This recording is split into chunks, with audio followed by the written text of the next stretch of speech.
আজকে আমরা এস এবং এ এই দুইটা বর্ণকে নিয়ে একটা রাউন্ড আকৃতির লোগো ক্রিয়েট করব।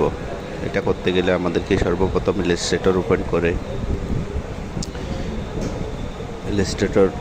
ওপেন করার পরে আমাদেরকে একটা শেপ নিতে হবে, লাইন টুল নিতে হবে। লাইন টুল নিয়ে লাইন টুলের কালার দিতে হবে, লাইন কালার দিতে হবে ব্ল্যাক। একটা টুল ড্র করলাম, লাইন টুল ড্র করার পরে কন্ট্রোল অল্টার ধরে এটাকে ডান পাশে টেনে ধরলাম, কন্ট্রোল অল্টার শিফট দেবে ধরে, এরপর কন্ট্রোল ডি। যতবার কন্ট্রোল ডি দিব ততবার এটা কপি হতে থাকবে। কপি হয়ে যাওয়ার পর এটাকে কপি করব, আবার ফেস্ট ইন ফন্ট, সামনের দিকে ফেস্ট করলাম, প্রতিস্থাপন করলাম। এরপর এটাকে মুভ টুল দিয়ে বাঁকা করে এই ধরনের স্কোয়ার আকৃতি দিয়ে দিলাম। এরপর এটাকে সেন্টারে নিয়ে আসলাম।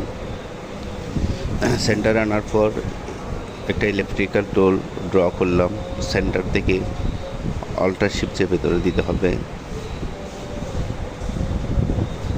অল্টার শিফট চেপে ধরে একটা ইলেকট্রিক্যাল টুল ড্র করলাম, এটা কপি করলাম এবং ফেস্ট ইন ফন্ট সামনের দিকে এটাকে স্থাপন করলাম। আবার অল্টার শিফট চেপে ধরে এক গড় পরিমাণ নিচের দিকে নামে দিলাম, সমানভাবে নামে দিলাম। আমি আবার চেষ্টা করতেছি।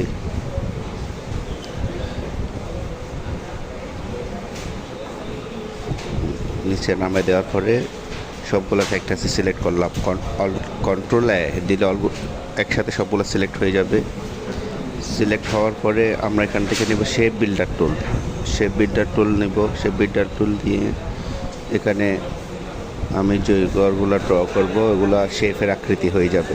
আমি যে ঘরগুলোতে আমার কার্সর রাখবো, মাউস চেপে ধরে আমি যতটুকু ড্রাগ করবো ততটুকুতে একটা শেপ ক্রিয়েট হয়ে যাবে।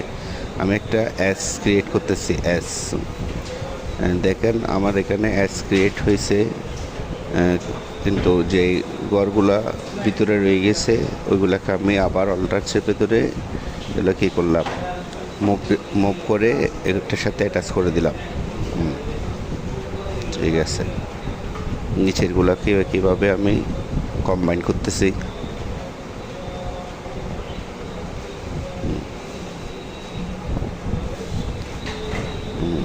কালার এটা আমরা ব্ল্যাক কালার দিব। এখন দেওয়া আছে কি সাদা, কালারটাকে আমরা ব্ল্যাকে নিয়ে যাব।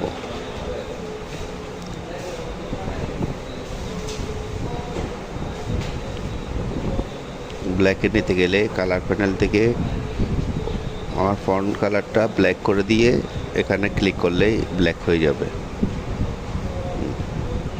এর পরিবর্তে আমার আরেকটি বর্ণ যেটাকে টি বলছিলাম ওইটা এখন আমি অঙ্কন করতেছি। জাস্ট শেপ বিল্ডার টুলে ক্লিক করে এই শেপ বিল্ডার টুল এখানে ক্লিক করার পরে কার্সর দিয়ে এগুলাকে ড্র করে দেওয়া। কার্সর মাউসটাকে ড্র্যাগ করে টেনে দেওয়া, টেনে দিলে দেখবেন যে আপনার কম্বাইন হয়ে যাচ্ছে।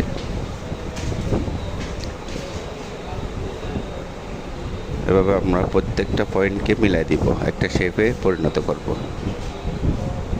এভাবে দেখছেন আমাদের এটা ডি না, এটা অঙ্কন করতেছি আমরা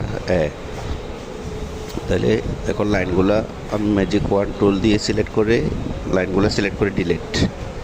এরপর দেখলেন আমাদের একটা রাউন্ড আকৃতির লোগো ডিজাইন হয়ে গেছে। এখন এটাতে আমি কালার দিব, আমি গার্ডিয়ান কালার দিচ্ছি, মাল্টিপল কালার আর কি, গার্ডিয়ান মানে মাল্টিপল কালার।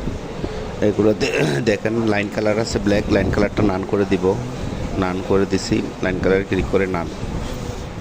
এরপর আমি পিছনে একটা বৃত্তাকার শেপ অঙ্কন করলাম, এটাকে অ্যারেঞ্জ অপশানে গিয়ে সেন্ড টু ব্যাক পিছনে নিয়ে গেলাম। এরপর এটার কালার চেঞ্জ করতেছি, ফিল কালারে ডবল ক্লিক, এখান থেকে একটা কালার সিলেক্ট করে দিলাম। কালারটা আমার পছন্দ হচ্ছে না, যার ধরে এটা লাইন কালার দিব, ফিল কালার তুলে দিব এবং লাইন কালারের স্ট্রোক বাড়িয়ে দিব।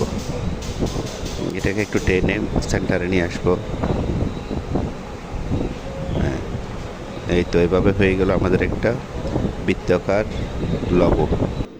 ভিডিওটি ভালো লেগে থাকলে দয়া করে আমাদের চ্যানেলটিকে সাবস্ক্রাইব করুন। ধন্যবাদ সবাইকে।